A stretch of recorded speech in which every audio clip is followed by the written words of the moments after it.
les amis, GPT Image 1.5, on l'avait pas vu venir celui-là. La nouvelle IA générative d'images de chez OpenAI. Et elle est super. Voilà, c'est qu'est-ce que disent les gens. C'est d'abord qu'est-ce que disent OpenAI. Donc ChatGPT Image, alors c'est pas ChatGPT, hein, c'est vraiment le modèle Image, Image 1.5. Est arrivé, est sorti, permet de faire des dingueries. Voilà, il y a plein de choses à savoir dans ce modèle-là, il y a aussi des choses à tester. En tout cas, c'est la réponse à Gemini et à Nano Banana. Donc le dernier modèle qui est leader de tous les modèles d'IA générative d'images et éditrice retouche d'images. Bah, le leader jusqu'à aujourd'hui, c'était Nano Banana de chez Google. Gemini, moi, c'est encore un peu mon préféré avec Flux. Flux de Black Forest, qui est un Allemand européen, etc., qui bosse avec Mistral. C'est l'IA générative qui est utilisée dans Mistral. Flux me plaît également beaucoup, mais ça dépend de nos usages à tous. En tout cas, bah, sur les leaderboards, hein, sans voir non plus les classements, notations, etc., comme argent comptant, parce que tout dépend de nos usages à nous, bah, on se rend compte que là, sur LM Arena par exemple, hein, les gens qui testent différents modèles et puis qui nous disent bah, tiens, je préfère le résultat de celui-là ou de celui-là, c'est testé à l'aveugle, voilà, et après ça fait un classement, on se rend compte que oui, à ma grande surprise à moi, je ne sais pas si c'est une surprise pour vous, GPT Image 1.5 en text to image, donc je fais un prompt, ça me génère une image, il est celui qui satisfait le plus les testeurs d'IA. Voilà, le grand public, vous et moi, vous pouvez aller sur LM Arena et on voit qu'il est nettement au-dessus de Gemini 3 Pro. Bon, moi j'ai fait mes petits tests, je suis pas super convaincu de ça, mais bon, visiblement, mes tests étaient pas bons ou alors ils concernaient que mes usages à moi, donc bah, testez-le aussi parce que le grand public a l'air de dire bah, GPT Image 1.5, bim, il reprend clairement le lead dans la création de visuels avec l'IA. Bon, très bien. Il y a un autre leaderboard qui nous intéresse, c'est le Image Edit. Je mets une image et je veux que tu me fasses des modifications dedans. Et ben bim, avec un peu moins d'écart, hein, c'est très collé, mais vous voyez aussi que ce modèle, donc le ChatGPT Image 1.5, le dernier modèle, là, en version du 16 décembre, donc cette nuit, il est devant Gemini 3 Pro, donc ça c'est Nano Banana, pardon pour les noms de code, hein, mais bon voilà, ça c'est le Image 1.5 de ChatGPT, et ça c'est le Nano Banana, bah, il est devant aussi, absolument dingue, je m'y attendais franchement pas. Le truc Image, GPT Image 1.5 est disponible dans ChatGPT, sachez aussi qu'il est disponible pour les gros geekos. Ah, voilà. Mais ils sont pas gros les geekos, non, mais je veux dire ceux qui sont geeks, c'est-à-dire ceux qui se disent moi je veux le modèle génératif d'image ou éditeur d'image parce que je vais l'intégrer dans mes futurs outils. Parce que je vais l'intégrer dans mes automatisations. Regarde, tu vois toute la banque d'images de l'entreprise, je vais faire une automatisation où pendant que je dors cette nuit, il va aller me prendre les images de l'entreprise, me les retoucher avec une jolie patte, me les retoucher en mettant le logo dedans, un petit filigrane pour pas qu'on me les pique, flouter la tête des gens qui n'ont pas donné les droits, et puis je vais faire un automatisme qui va interroger l'API directement, le modèle GPT Image 1.5, voilà, pipi, il va faire ça. Toute la nuit, blablabla, puis je me réveille le lendemain, il a fait le taf de modifier des images ou de créer des visuels. Il y en a plein qui utilisent des IA aussi en mode API. C'est ce que vous voyez ici, hein, si vous êtes du côté de chez OpenAI et non pas ChatGPT, on va y revenir tout de suite pour vous montrer tout ça. Vous vous rendez compte que ça y est, il est dispo, GPT Image 1.5. Petite alerte pour les geeks, si vous voulez intégrer ça à vos outils, vos automatisations, il ne faut pas utiliser l'API Response. L'API Response qui est utilisée pour exploiter quasiment tous les modèles aujourd'hui d'IA générative de chez OpenAI, en fait GPT Image 1.5 il est à part. Je ne sais pas vous dire pourquoi, je trouve ça chelou, mais c'est le cas. Bon, bref, peu importe, c'est le détail. Beaucoup plus rapide. Beaucoup plus performant. Hein, c'est la durée du haut vous dit à quel point c'est plus. Vous jugez avec vos oreilles. Vous faites comme vous voulez. En tout cas, GPT Image 1.5 est beaucoup plus performant que le précédent. Il est également plus rapide en mode API. On va voir qu'en mode réel, disponible sur ChatGPT, c'est pas tout à fait la même. Et il est moins cher. Il peut accepter du texte ou de l'image, donc création text to image ou édition d'image, et en sortie, il peut nous faire de l'image et du texte. C'est-à-dire que vous pouvez aussi l'utiliser en lui disant « je te fournis une image, tu me dis tout ce qu'il y a dedans ». Et il saura le faire, il saura reconnaître dans l'image ce qui se passe. Ce qui peut avoir des applications intéressantes, et ce n'était pas le cas des précédents modèles. Ça, c'est pour les geeks. Maintenant, pour les non-geeks, eh bien, nous avons la joie, le plaisir, le bonheur et l'avantage de pouvoir tester ensemble, les amis, le fameux GPT Image 1.5. Il est disponible directement aujourd'hui dans les applications. Il sait faire du texte, Il sait faire de l'édition sans faire n'importe quoi. Bon, je vais vous montrer de la création, je vais vous montrer de l'édition. Il sait faire des infographies avec plein de textes dedans sans se gourer, mettre des trucs bizarres qu'on ne comprend pas. Il est de plus en plus performant là-dessus. Bah, il est au-dessus ou à la hauteur de Gemini 3, enfin de Nano Banana. Donc ça, c'est assez classe. Les retouches successives fonctionnent aussi enfin. Faites une retouche, puis après tu me changes tel truc, puis après tu me changes tel truc, puis après ça fonctionne. Avant ça se perdait très vite, au 3e round, il changeait un truc, puis il modifiait tout le reste et on était paumé, on savait plus où on était. Là il est beaucoup plus stable. Vous avez également ergonomiquement un espace réservé pour les images qui est apparu dans votre chat GPT. Alors bien sûr vous pouvez lui dire génère une image d'un canard sur un cheval. Pourquoi ? Quel intérêt de faire ça? Ça consomme des ressources pour rien. Non, mais c'est pour montrer aux gens que ça marche bien et que c'est pas si rapide que ça quand on l'utilise sur chatgpt.com. En API, c'est clairement rapide. En ligne, moi, sur mes tests à moi, c'est peut-être ma connexion ou l'heure à laquelle je le fais, j'ai trouvé que Gemini répondait beaucoup plus vite. Mais bon, pas beaucoup, mais sensiblement plus vite. Création de l'image, canard cavalier sur cheval majestueux. Pas demander tout ça, mais peu importe. Vous comprendrez aussi par ce biais-là que GPT Image 1.5 est intégré à c'est très mignon, à la galaxie de l'environnement ChatGPT. Ce que je suis en train de vous dire, c'est que la capacité de ce modèle à créer des choses s'ajoute à la capacité conversationnelle, par exemple de réflexion, que vous pouvez avoir, ou d'agentique, ou de MCP que vous pouvez avoir déjà dans ChatGPT. C'est-à-dire que quand vous lui demandez un prompt aussi bête que ça, en fait, il a une petite réflexion. Il n'y a pas beaucoup de réflexion à avoir.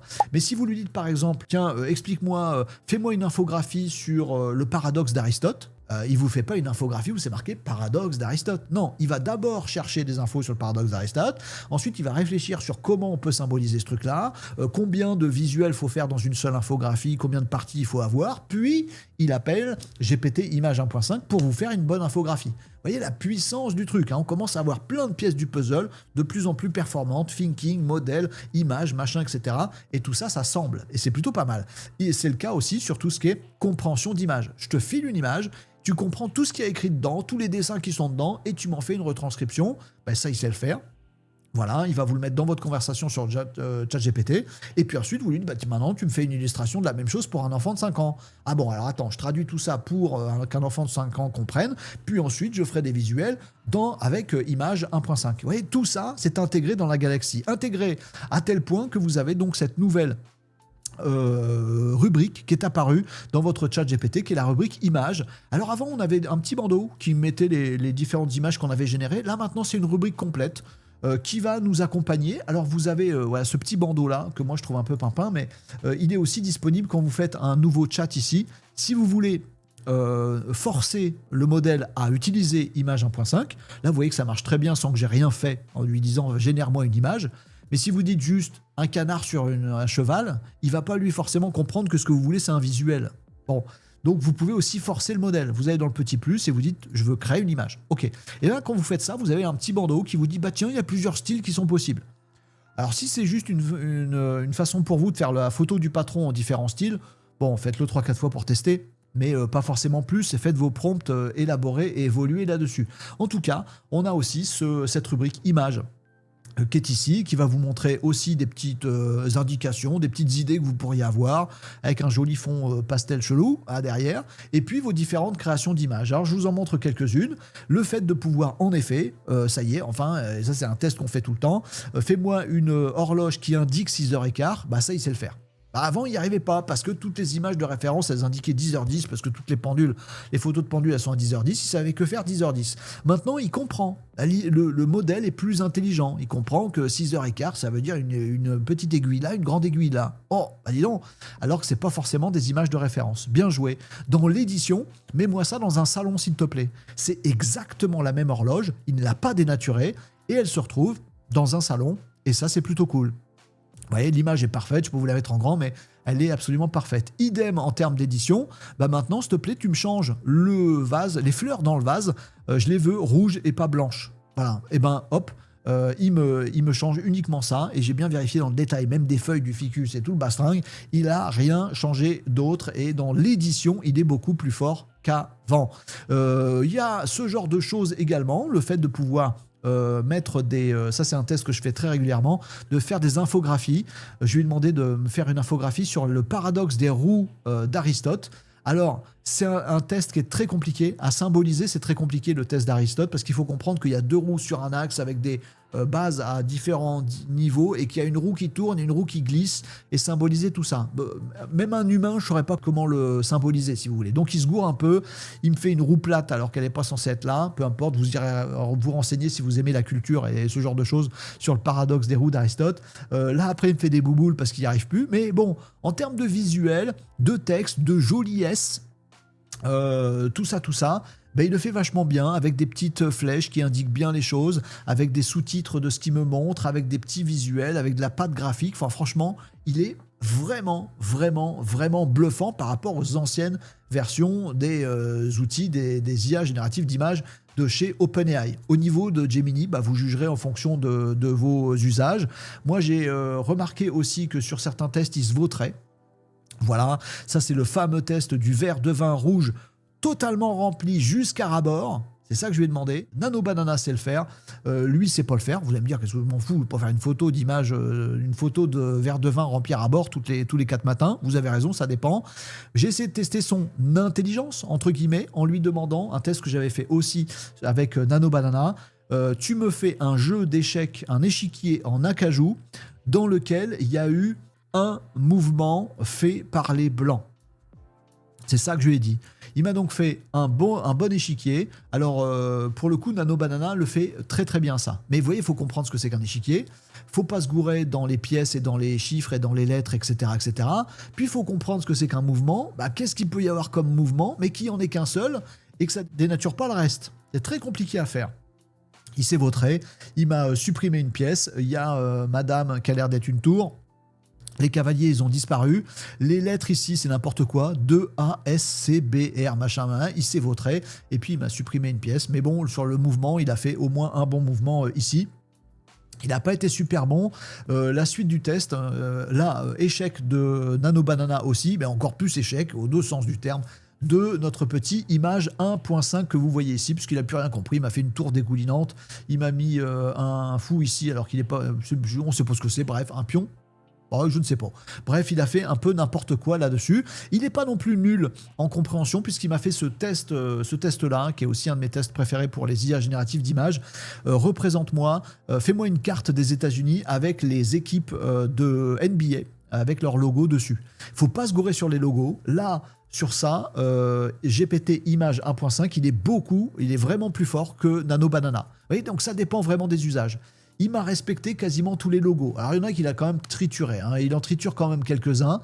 Mais on sent vraiment que c'est très proche des vrais logos. Alors, désolé pour les Spurs, ils ont été coupés en 2 là. Voilà. Et sur le positionnement sur une vraie carte, bah ça, les vraies cartes, personne ne sait les faire. Bah voilà, GPT Image 1.5, il sait faire les vraies cartes avec à peu près les vrais découpages. Je m'y connais pas bien en géographie américaine, mais ça va. Par contre, sur le positionnement, bon bah il s'est un peu vautré, mais il est meilleur clairement que Nano Banana. Il n'est pas encore parfait là-dessus. Bref, des tas de tests qu'on peut faire avec ce nouveau 1.5. Je vais continuer à vous partager mon petit chat en faisant une création d'image, en lui fournissant une image de référence qui est une photo de ma tronche sur fond bleu. Là, on va lui dire, alors est-ce qu'il va bloquer comme il faisait avant, de dire non, je reconnais une personne donc j'y vais pas pour des raisons de sécurité. Est-ce qu'il va réussir à me le faire? Est-ce qu'il va dénaturer les choses? Modifie ma vignette YouTube ci-jointe de cette façon. Date quel jour on est? 17 décembre 2025. Oh là là, 2025. On va lui mettre ça comme ça. J'essaie de faire une instruction qui soit... si ça foire à la fin parce qu'il a reconnu un visage et qu'il veut pas le faire, on aura fait ça pour rien. On va lui dire remplace le fond bleu par une photo du mont Fuji. Je fais n'importe quoi, mais peu importe. Et on va lui remplace. On va faire du Triton. Remplace mon t-shirt par une chemise blanche Ajoute-moi une casquette de baseball US. Allez, on va se tester ce truc-là, on va voir ce qu'il va faire. J'espère qu'il va pas juste me dire je peux pas parce qu'il y a un visage et je me l'interdis. Il y a de grandes chances que si. J'aurais fait mon joli prompt pour rien, mais en tout cas, on va pouvoir tester tout. En fait, la création, l'édition, les droits, les dates, le texte, la compréhension de l'image. Est-ce qu'il va comprendre qu'il faut mettre 17 décembre 2025, pas en plein milieu, mais à la place du 28 mai 2025. L'écran bleu, le photoréalisme, la retouche d'image.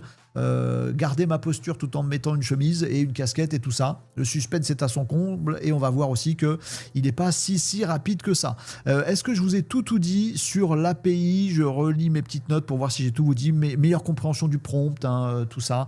Je vous l'ai dit, meilleur texte, meilleure intégration de texte. L'espace image, les coûts des API qui sont moindres, etc., etc. Alors bien sûr, les anciens modèles vont être amenés à disparaître au profit de celui-là. Donc mettez à jour vos automatisations ou vos habitudes, bien sûr, là-dessus. Je crois que je vous ai tout raconté. Si vous avez des questions, on enregistre cette vidéo en live. Les tutos, les tests, on les fait en live comme ça. Je laisse tourner et vous voyez que c'est plus ou moins rapide ou plus ou moins lent. Bon, au moins là, il me fait ma génération, c'est déjà pas mal. Oh, on est pas mal. On est pas mal. On est pas mal.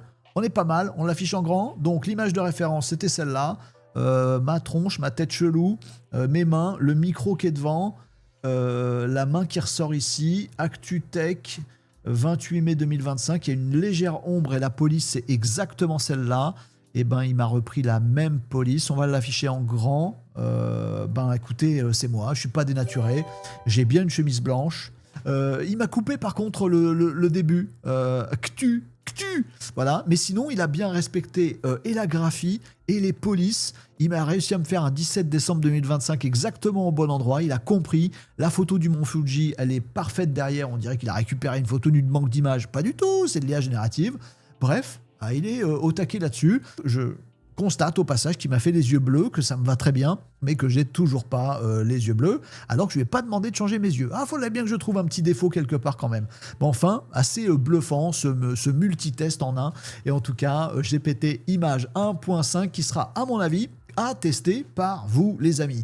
Vous avez les commentaires sous cette vidéo. Vous avez également, et surtout pour ce genre de choses, le site web de l'émission renault-décode.fr. Ce tuto, on l'enregistre en live avec vous dans les commentaires et tout ça.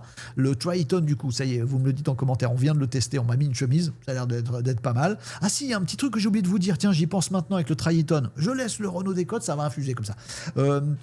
Il semblerait, j'ai vu ça dans un document de référence, mais je l'ai vu qu'une fois, que si vous mettez plusieurs images de référence, les 5 premières images d'entrée comptent bien mieux et sont bien plus préservées que les suivantes. Donc si vous faites un montage à plusieurs images, genre je veux ma photo, plus ce t-shirt-là, plus cette casquette-là, plus ce chien-là, plus l'image derrière qui sera ça, plus je sais pas trop quoi. Ouais, si vous mettez plein d'images de référence, sachez que les 5 premières sont respectées, les autres... Donc, il y a un petit ordre à faire. Et comprenez aussi que du coup, vous pouvez mettre plusieurs images de référence. Voilà, c'est un truc que j'avais oublié de vous dire. Voilà. Donc, pour tous ces retours d'expérience, renault-décode.fr. Le site est libre, ouvert, gratuit. Vous avez aussi en mode payant des formations, etc. Mais là, en mode gratuit, sur renault-décode.fr, vous retrouvez toute la communauté des Maninos qui suivent régulièrement nos petites émissions, tous les lundis midi, mercredi midi, vendredi midi en live, et qui testent des trucs. Moi, je voulais faire une photo, machin, c'est bon. Moi, je voulais le faire plutôt en mode cartoon. J'ai testé Nano Banana et le nouveau GPT Image 1.5. Tu vois, c'est mieux comme ça. Moi, j'ai testé tel prompt et tel prompt. On partage, les amis. Vous venez là-dessus, vous profitez de ce que vous partagent les autres pour vous dire « Ah, pas mal l'idée. Ah, tiens, il a testé ça. Tiens, ça a l'air d'être mieux, tel modèle ou tel modèle. » Et s'il vous plaît, vous faites l'effort de partager les vôtres. Si vous avez des trucs un peu intéressants ou inspirants, juste inspirants, pour les autres, vous n'hésitez pas à partager. Et tous ensemble, comme ça, on gagne un petit peu en retour d'expérience par rapport à tous ces outils-là. Voilà, ça se passe sur renault-décode.fr et je vous y retrouverai avec toute la communauté avec grand plaisir. Bon test de GPT Image 1.5.